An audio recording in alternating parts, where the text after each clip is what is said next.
What's up, guys? I'm Cody Brockway, and you're back here with another episode of Brockway's Vinyl Bytes. And look who's back! Kermit!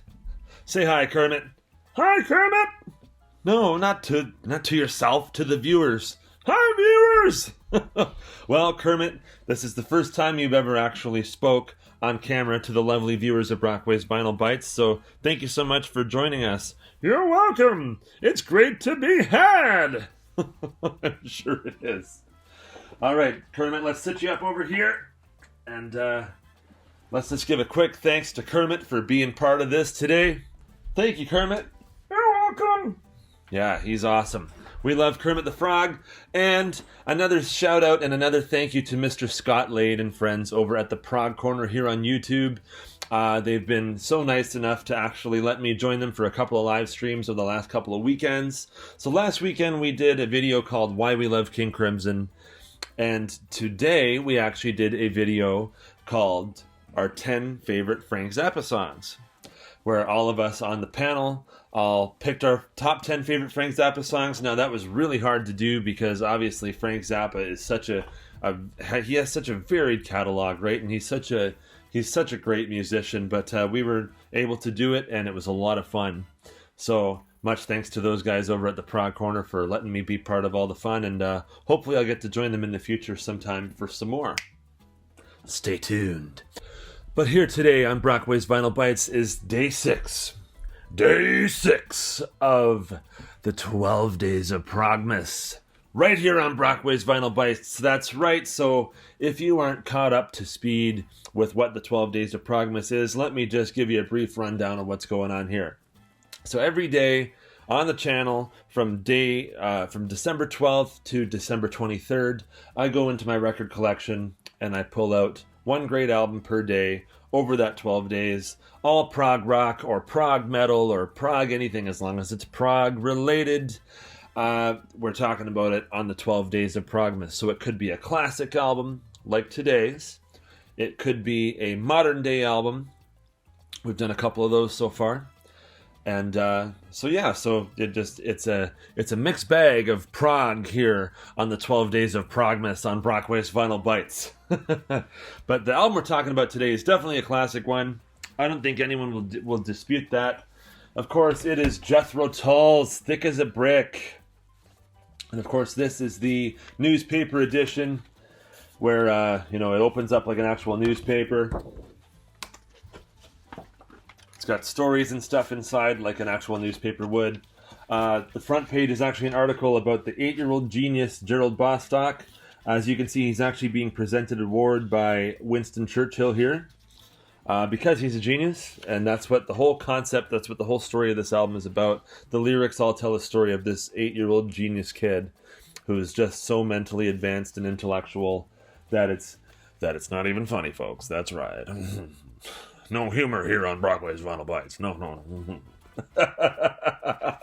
No, for real though. So this whole album is a concept album. It essentially plays out as one 45-minute piece, one 45-minute song, and the whole concept is all about that genius kid, Gerald Bostock, and what he does and so on and so forth. If you read the lyrics and if you give the album a listen, which I hope you have already before watching this video, you'll hear all about that, and you'll hear all about Gerald Bostock. But yeah, so let's open this up and have a look. So there's lots of cool stuff, fun stuff going on in here. There's actually a music review that I want to show you guys. Oh yes. So there's a whole bunch of stuff. There's a crossword puzzle. There's like movie reviews and stuff in here like a real legitimate newspaper would have. But there's also a music review section about the new Tull LP. So they have a review of their album inside their album. It's pretty freaking cool. And of course they have the Thick as a Brick poem, if you will. Thick as a Brick by Gerald Little Milton Bostock.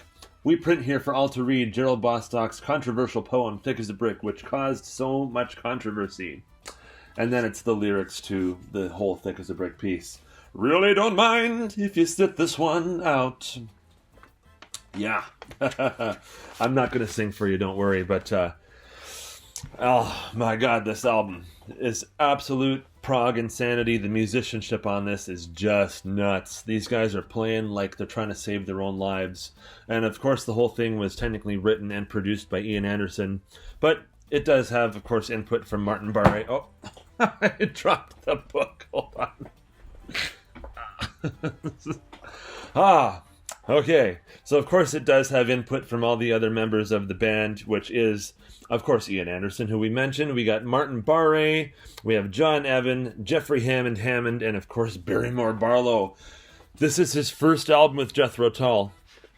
And he's playing drums, of course, like I said before. He's playing drums to, like it's, like he's out of a cage, like he's trying to save his own life, right?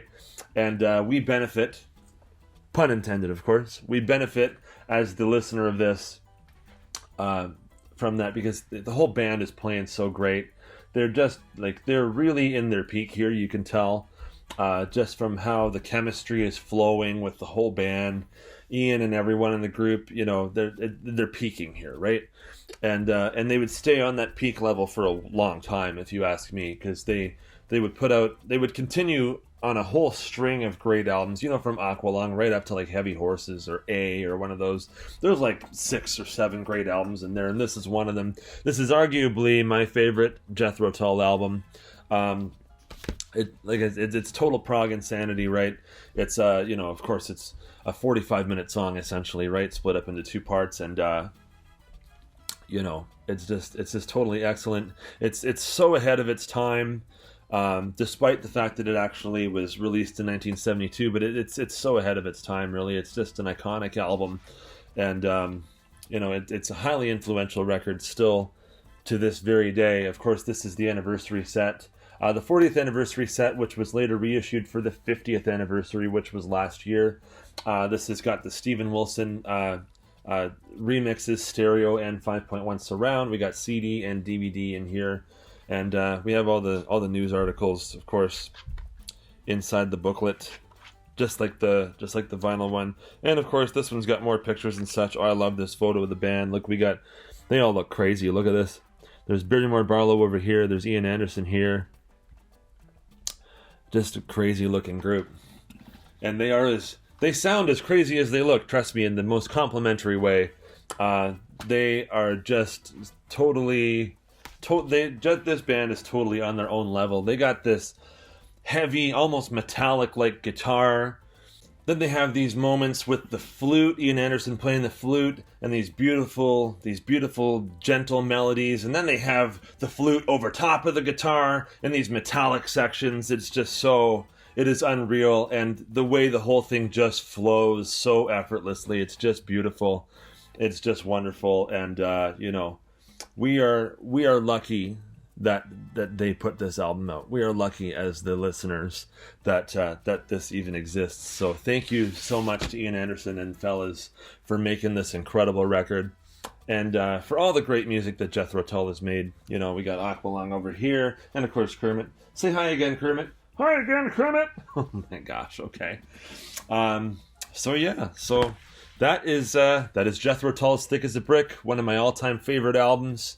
Just great storytelling, great playing, great everything.